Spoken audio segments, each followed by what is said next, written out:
Hi, welcome to TABE Language M. This is the second course in TABE Language. If you started with E, then you have a pretty good idea what you're in for.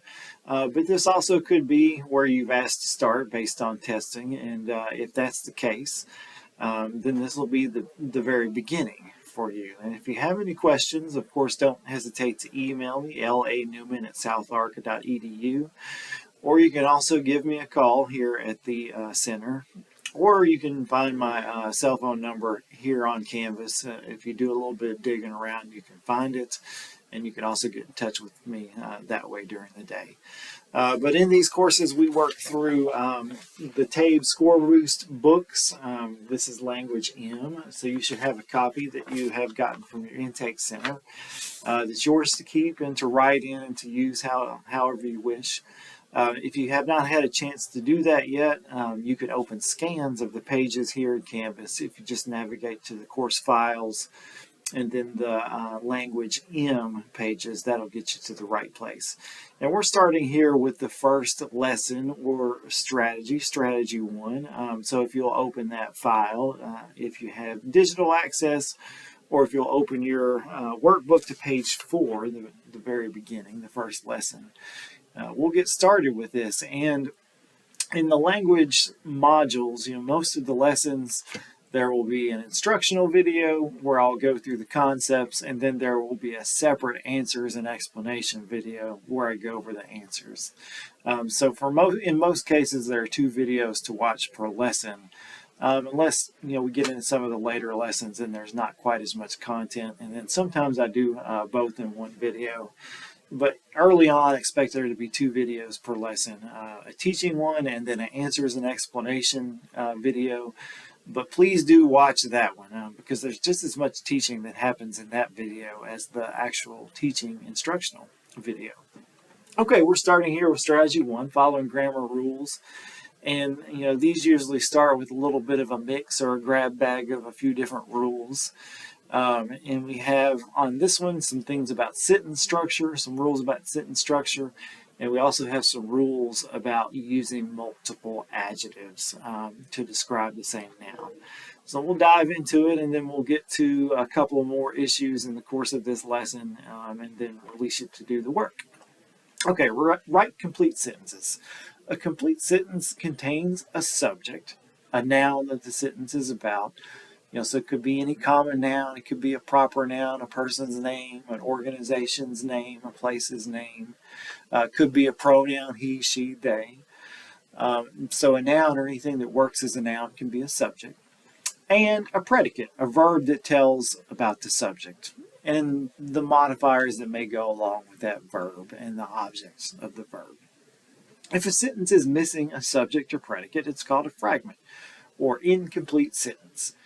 If 2 or more sentences are joined incorrectly, the result is called a run-on sentence. Fragments and run-ons should be avoided in formal writing. So fragments are incomplete sentences. They don't express complete thoughts. Run-ons, contrary to popular belief or myth, are not really long sentences that run on and on. It's where 2 sentences have been combined in a way that's incorrect, usually without punctuation. And we'll get into how those look here in just a second. So for our first example for a fragment, or our only example, I should say, landed on the flower. We have a verb landed, but we don't have any subject, any kind of noun that's performing the action of landing on the flower. So it's a fragment, an incomplete sentence. We could correct it by giving it a subject. A bumblebee landed on the flower. So we have bumblebee as our subject and landed as our verb. We do have this prepositional phrase on the flower that tells us where the bumblebee landed, which is part of the predicate. But nevertheless, we have now a complete sentence. Okay, the run-on example. A bumblebee landed on the flower. It flew away when the rain started. So you might be able to see where the problem is, here where the comma appears. The problem is that's not the correct punctuation. We could put a semicolon here. That's the comma with a dot over top of it. That's one way you can punctuate a sentence that's been combined in this way. Another thing we could do is to simply divide it into 2 sentences, which is what they've done in the example. You know, it may be the most effective way to do it, but if we wanted to keep the sentence as one, we could change that to a semicolon, or we could add the word and after the comma. That's another way to punctuate a sentence like this. And actually, in the next lesson, we're going to get into the nuts and bolts of punctuating sentences that have been combined.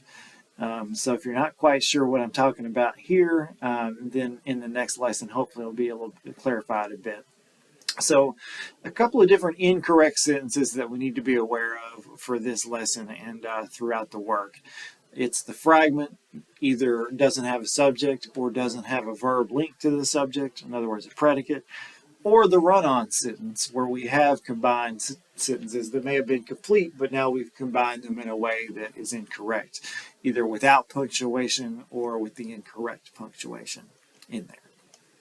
Okay, and then the second part of this page deals with the order of adjectives, and this is not something that we find ourselves using in our daily life on a regular basis. And the good news is that even though we often don't think about the order of adjectives, and it's not something perhaps even that we've learned in school, that we do tend to do it correctly naturally in our speech. So it's something that is not worth spending tons of time memorizing, but certainly just kind of getting comfortable with how we order adjectives that are describing the same noun can help you out quite a bit on the TABE and the GED. So our instructional part says, in a complete sentence, you may want to add a series of descriptive adjectives before a noun. And by the way, you do put a comma after each adjective, except for the one that comes right before the noun. So we're separating lists of adjectives with commas in a sense. When adding adjectives, you should follow this order: quantity, opinion, size, age, shape, color, origin, material, and purpose. And so here's what they mean. All right, so quantity will be number, like how many of them there are. So 2 watches. Our noun here is watches. Opinion. You know, it's an opinion that the watches are stunning. People may disagree. So you see now we have 2 stunning watches. We've got the quantity and the opinion in the correct order. Size. You know, big, small, little, large. All right, so now we have quantity, opinion, size. 2 stunning, big, and notice now we're starting to put commas after the adjectives. We don't have to put one after the number, but now when we start using these other categories of adjectives, we do. And then we go to age. Here it's new. Shape, round. Color, gray. Origin, you know, the place where it was made, Swiss. Material, metal. Purpose, diving. And if you see, all of the adjectives here have been arranged in the order that our list dictates. All right. But the good news is, of course, you're never going to have this many adjectives in a sentence describing the same noun. If you do, it's probably time to revise the sentence because it's going to sound clunky with that many adjectives. But you may end up having 2 or 3 that you have to deal with. So here we go. The big, round, yellow bumblebee. So size, shape, color. Stung the lively young puppy. So lively would, I suppose, be opinion, and then age would be young. So there we go. In this one we had 3 adjectives describing a bumblebee, and here we had 2 adjectives describing a puppy, but both were arranged in the correct order. Okay, we skip past the work to go to the next instructional part. But again, as I've said, after you do the work yourself, give it your best shot. You'll be watching the video where I go over the answers to the work. All right, so our next major section in this lesson is about relative pronouns and adverbs. Relative pronouns, who, whose, whom, which, and that, are used to introduce a clause that tells more information about a person or thing in the main clause. A clause, by the way, is a grammatical unit that has both a subject and verb. It doesn't have to be a complete sentence. It could be something like, because the dog ran home, and we have a subject, dog, and a verb, ran, but it's not a complete sentence because of the because at the beginning. But that's what a clause is. if you're unclear about the definition of a clause, it may be hard to understand what they're saying here. But remember, a clause has a subject and verb, but we can use these relative pronouns to be the subject that introduces that clause. If the clause produces non-essential information, it's framed with commas. Non-essential information is not necessary to understand the sentence. In other words, it's kind of extra.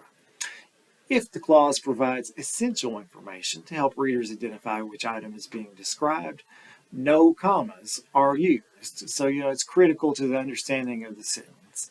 And at this point, it may just kind of be a word salad, but as we look through these examples here of relative pronouns in this list, see if you can kind of get the sense of what is essential information to the meaning of a sentence versus inessential. Okay, the first one is who, and we use this to describe people.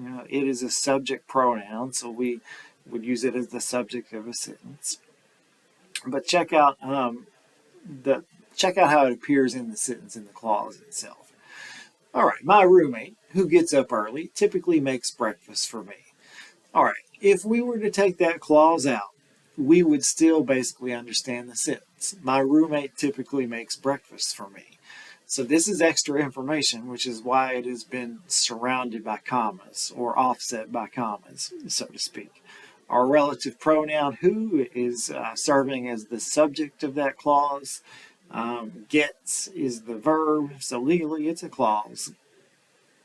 But this one tells us a little bit more about the roommate. It's inessential, but still useful information. Okay, the relative pronoun whose, we also use it to describe people, but this is a possessive pronoun, so it shows possession of a certain object. All right, the family whose house was flooded found a shelter in a nearby church. Okay, so whose refers back to family, and family are people. The pronoun is possessive of this noun, house. But as a whole, this clause is not inessential, but essential information. Because if we take it out, then we lose the identification of the family. The family found shelter in a nearby church. So, see, we've lost the identification of this family, like who it was and why they even needed shelter in the first place. So unlike the previous sentence, where if we took this clause out, we still in general retain the meaning of the sentence. In this example, if we lose the clause, we lose most of the meaning of the sentence. Okay, and then also whom also describes people. We use this as objects, direct objects, indirect objects, and objects of prepositions. That's not necessarily a topic that we have delved in together yet, and won't actually now, but later on. But at this point, just recognize that the who, whose, and whom are describing people.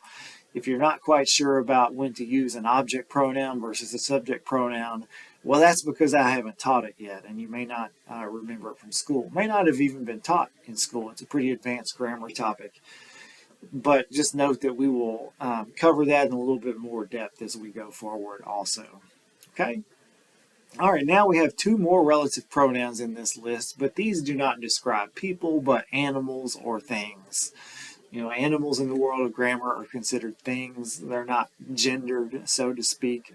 So we don't refer to them as he or she, at least not in formal grammar. Most of us do it in conversation. But we treat animals as objects within sentences in formal English. Okay, so which is the pronoun that is in this case preferred for non-essential information? Information that's offset with commas. The Renaissance Fair, which lasted for 6 weeks, concluded with a feast. See, if we took this out, the Renaissance Fair concluded with a feast. We have essentially the same meaning of the sentence. The fact that it lasted 6 weeks was extra or inessential information that was offset by commas, and that's also why we chose the pronoun which instead of that, which essentially does the same thing. It refers to an animal or thing, but we typically choose this for essential information. So the sculpture that Juan carved carved is very large. If we took it out, the Juan carved, we lose the meaning, or we lose the fact that Juan is the person who carved the sculpture in the first place. And that's essential to the meaning of the sentence. We need to know that it is the sentence that Juan in particular carved. So that's the difference. Essential information here, inessential information in this one. That's why we chose that instead of which. Okay, the relative adverbs. These are a little bit easier because they tend to kind of give you hints to what they're talking about, or what the relationship is. But they are where, when, and why, and they're used to introduce a clause, just like the relative pronouns, that tells more information, the place, the time, or reason about a noun in the main clause. The same comma rule applies. If it is inessential information, commas. If it is essential information, no commas. But as we see here, where refers to place, when refers to time, and why refers to the reason that something happens. Let's eat on this bench where it is shady. There was a comma here because it's inessential information. But it tells us something about the place, like where the bench is and what it's like there. All right, when. Summer is the season when. It tells us at what point in time this person goes hiking. And here it's essential information, so there's no commas. And then our last one, why. I don't know the reason, and there's kind of our hint there. Why Sophia canceled the party. Again, this is essential information, so no commas here. But we're asking sort of the reason that something happened. So we're using this one, the relative adverb, why. If we look at our example down here, we'll see examples of both. The Olympic athlete who received the gold medal in golf. So, we have a relative pronoun referring to a person here, and it's subjective. In golf, spoke at the assembly. Spain, where I went to visit, place or location, and this is a relative adverb that's modifying visited, telling where I went to visit, is a beautiful country. And by the way, we have inessential information. If we deleted this clause, we still would have Spain is a beautiful country, but we would lose the extra information of where I went to visit. Okay. Moving past the work that we'll go over here in just a minute after you have completed it, to the last of our instructional slides here. May not read all the way through this, but the point of this is words that we frequently confuse with one another. Words that have the same pronunciation but different spellings and meanings are called homophones. To determine which form to use in a sentence, you must be familiar with the different spellings and meanings. Okay, so we have our twos. To indicates direction. It's a preposition. Bernie drove to the grocery store. But if we add an O and have the two O's, T-O-O, to means more than enough. Like he was too hungry. But it can also mean also, I am hungry too. And then the TWO, which indicates the number. We just frequently mix up or confuse these words for each other. But it's asking us, of course, to be careful about their meaning and to be able to make sure that we use the correct one in the sentence, but for the purpose of the test, to recognize when the incorrect one is used in a sentence. Okay, our three there's, another one that we frequently mess up. But T-H-E-R-E indicates a place, like over there, or there is something. There is a possessive pronoun. So if we're using this one, T-H-E-I-R, then we should have some noun that follows it because the subject of our sentence possesses something. In this case, it's bags. The team members placed their bags against the fence. And then our third one is the contraction T-H-E-Y'-R-E, which is the contraction of they are. It means the same thing. So we would use it in situations where they are will work. They are going to the field trip, or they're going on a field trip. And then our last group here is just the pair of yours. WOUR is yet another possessive pronoun, kind of like THEIR. Put your assignment on my desk because it shows possession. There should be some noun following it that is possessed. And then finally the contraction, your. WOU''RE, a shortened UR, so you use it in situations where you are would work. You are going to win the election. You're going to use to lose to win the election. For some reason, I'm thinking lose the election. Okay, so that ends the instructional part of this. We're hitting 20 minutes. That's certainly long enough. But at this point, the video is going to end. You'll go back through and do the 3 pages of work that go with this. Start the next video when you're finished, where I will go over the answers and explain it.